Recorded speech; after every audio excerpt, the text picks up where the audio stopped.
Hi, and welcome back to the Velvet Lounge. I want to finish up this series on real estate and mortgages and stuff like that. And I have a little friend with me today. Her name is Maya. Maya, say hello. Aw, you're looking at your mommy? And you want to go play, huh? It's okay, cutie. So just to finish up this series, sorry, my hand's in a picture, regarding mortgage companies and how to save money when you go to buy or sell a house or even rent or lease an apartment. I just want to do, some of this might be repetitive. I apologize, but for those that may not go back and look at the other videos, at least you'll have this information. So, one is remember, every single thing is negotiable when you are buying or renting real estate. If you can rent a furnished apartment or a partially furnished apartment. If you look at their, let's say that there's furniture there and you're like, I really need this or I really want that, you can negotiate that into your lease. Same thing with buying a house, whether it's artwork on the wall or the carpets on the floor or the window treatments or the light treatments or whatever. Some people may not have the money to go out and buy all of this stuff brand new, but I do want to say if you go to auctions for furniture, furniture is really inexpensive at auctions. Never overpay more than what you can get something for new, but you can actually get Ethan Allen furniture, actual furniture, for like $40, $50 a piece, for let's say a table and chair set or a couch or a curio cabinet or whatever. These things are good because the furniture market is it's taken such a dive and it's so saturated with secondary market furniture. You really don't have to buy anything new. Okay, I personally purchased two side tables that were Hitchcock pieces, and I got each piece for, I think one was $25, the other piece was $30. And right after the auction, someone offered me a little over $300 for one piece and $225 for the other. And I did not sell them because I had been looking for these pieces forever. But then we went to another auction and there were three pieces. We got all three for less than $100. And we ended up reselling the three to some people who deal in furniture out of New York City for over $1,000. So the furniture market is really perfect for making a profit for resellers, but it's also amazing for people who want really high quality, well-made pieces of name brand furniture for, it doesn't cost nothing, but in reality, when you compare $30 to $300 for a piece, you're paying less, you're paying 10%. And then at auctions, yes, there is a buyer's premium as well as sales tax that you have to pay. So at the end of it, you might be paying like $45 for the piece. Totally worth it. And you can be picky and you need to have the common sense to walk away if prices are getting outrageous, and also have common sense and know that that buyer's premium and the taxes will be added to whatever your winning bid is. So, that's how you can suit up a home, get free furniture as part of a lease or a sale deal, or you can also get it inexpensively at an auction. The other thing with buying and selling a home is the commission that you pay your real estate agent is the most expensive fee that you'll pay in your real estate transaction. So if you are selling a home, you are signing a contract with them that says you will pay them a certain percentage if the home sells. If the home does not sell, then you pay them nothing. Also, this is just something that's going to go off topic a little bit, is remember, do not sell your home unless you have another home to move into. You need to make sure that clause is written into your contract. Otherwise, if someone comes in and they offer a price that you accept for your home, but you don't have a place to live and to move all of your stuff into, you are stuck. and then you may end up overpaying in rental fees or extended stay fees or putting stuff into like storage units or whatever, and then you're kind of eating away at your profits on the sale of your home, So going back to the commissions and stuff. So with commission, like I said, it's the most expensive fee that you'll pay in your real estate transaction. And so what you need to do is negotiate the real estate agent's fee. So if the realtor has a fee of, let's say, 4%, then you should be trying to get that fee down to 3%. If they have a fee that's higher than that, if your fee is over 4%, usually that's because you have a higher value home and the agent might have extra services like taking videos, taping videos of your home or something like that. These are things you could do on your own. So you really shouldn't be paying for like any extra services. However, if you, do decide you want to go with someone who has a higher commission, you need to remember that commission is negotiable. So in that case, if it's 5%, you should not be paying more than 4, really 3.5. So I would, always start a little bit lower than what you're actually willing to pay. So if you, for example, it's like buying a car. So if the car that you want costs or has a sticker price, let's say, of $25,000, you should not offer to pay $25,000. If you know that you really only want to pay 20, then you need to offer a tiny bit less than 20, and then hopefully get as close to 20 or less as you can. So once again, huge fee in the real estate transaction is the agent's commission. It is totally negotiable. A lot of people don't know that. Also, when it comes to the mortgage fees, so whether your interest rate is always negotiable. So if they come to you and they tell you, Mr. Jones, we're so excited, we have a 30-year conventional fixed mortgage rate for you of 5.75%. That means they could probably go down to like 4.85%.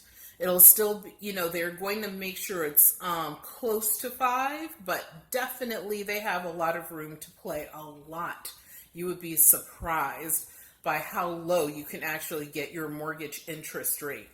A lot of people feel that if the bank is telling me it's X, then it's X. That's not true. Usually it's Y. So you need to educate yourself and know what the interest rates are going for out in the world. You need to only have a 30-year or 15-year conventional fixed mortgage rate.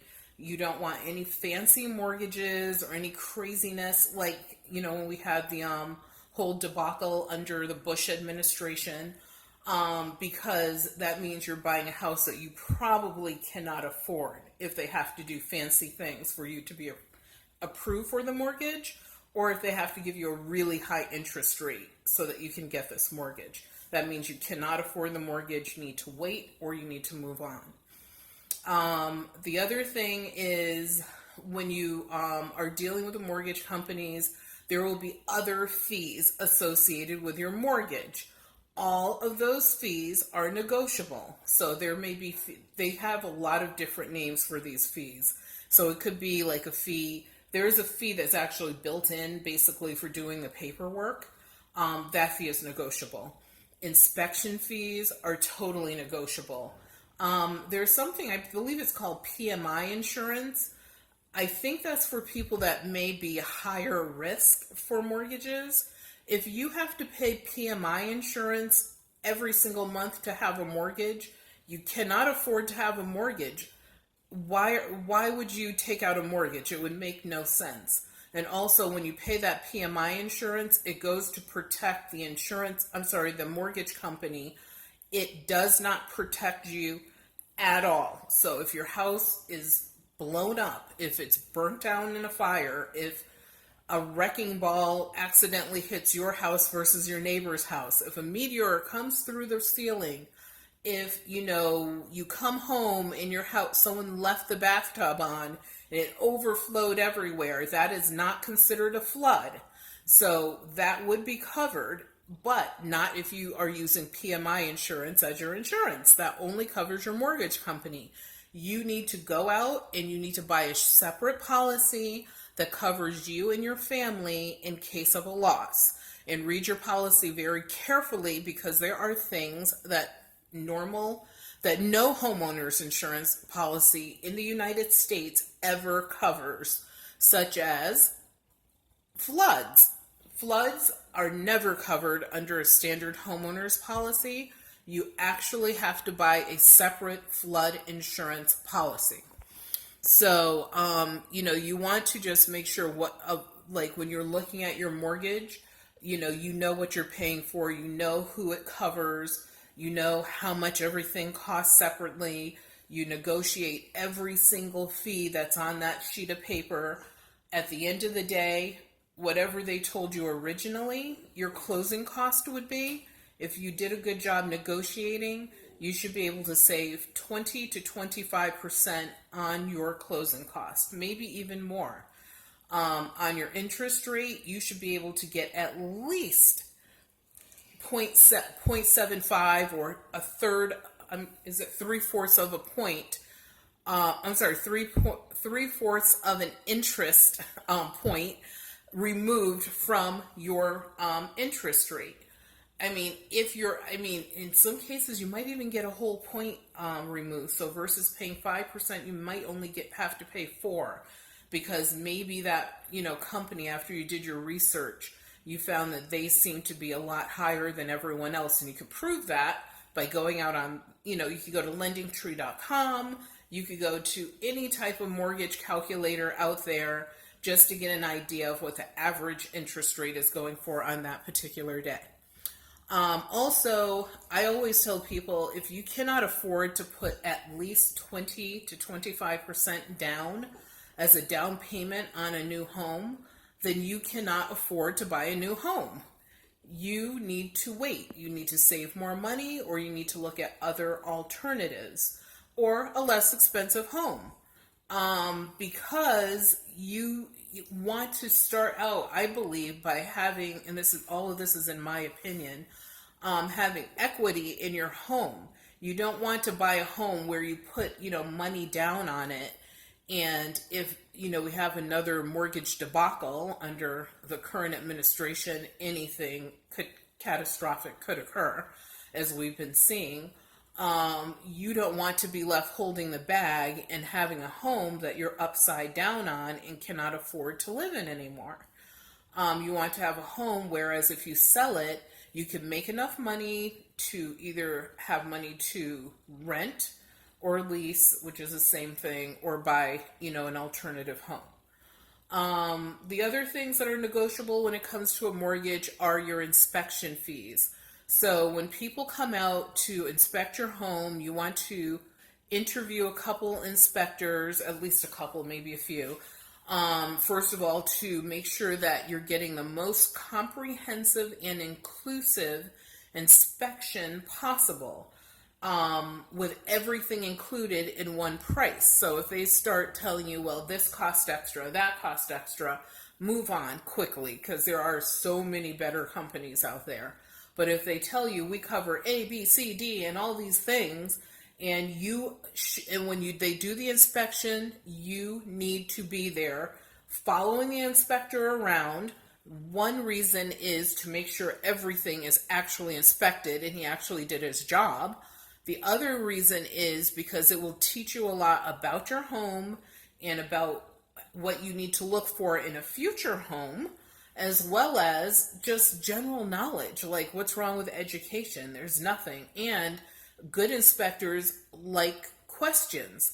They like the fact that someone cares about the job they're doing. So if you have legitimate questions, then you should ask them while they're there, because you are paying for the time that they're there to do your inspection.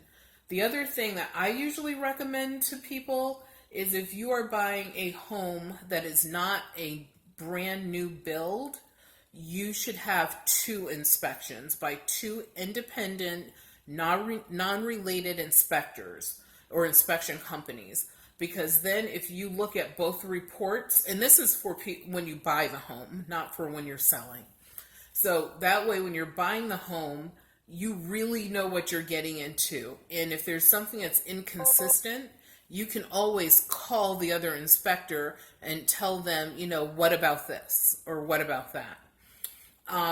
The other thing is if you're building a home, then what you should do is, even though the home is being newly built, I recommend getting an inspection on a brand new build.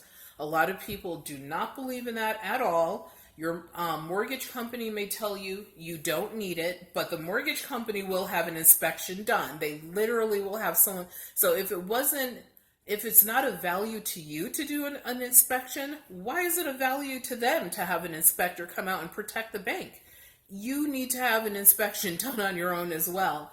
And then also, the real estate agents will tell you not to, and I know this because we have built 2 homes, and previous to this, I owned a home on my own. So and plus we have had taken our insurance licenses classes, and we have a certificate. We passed them, but we are not real estate agents, and we're not licensed agents either.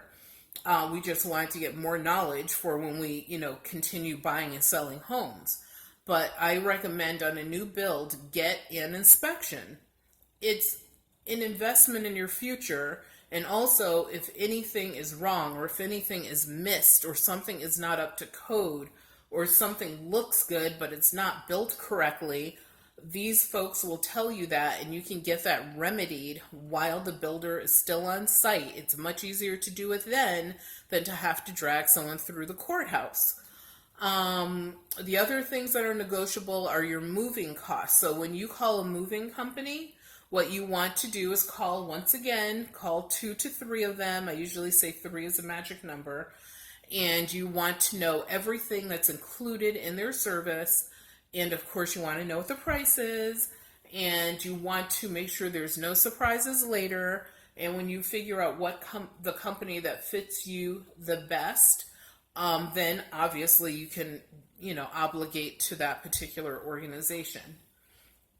I'm trying to think what else is, okay, so homeowners insurance or I don't care, homeowners, car insurance, renter's insurance, condo insurance. I always tell people, always call 3 to 4 companies to get quotes and make sure the coverages for each company are exactly the same, so that when they give you the price, you know that you are comparing similar numbers across the board, so that you will be able to make an informed decision as to which company to go with and which company you should pay the least amount of your money to. You can call 4 different companies and receive 4 different rates. Some of the rates will be outrageously high.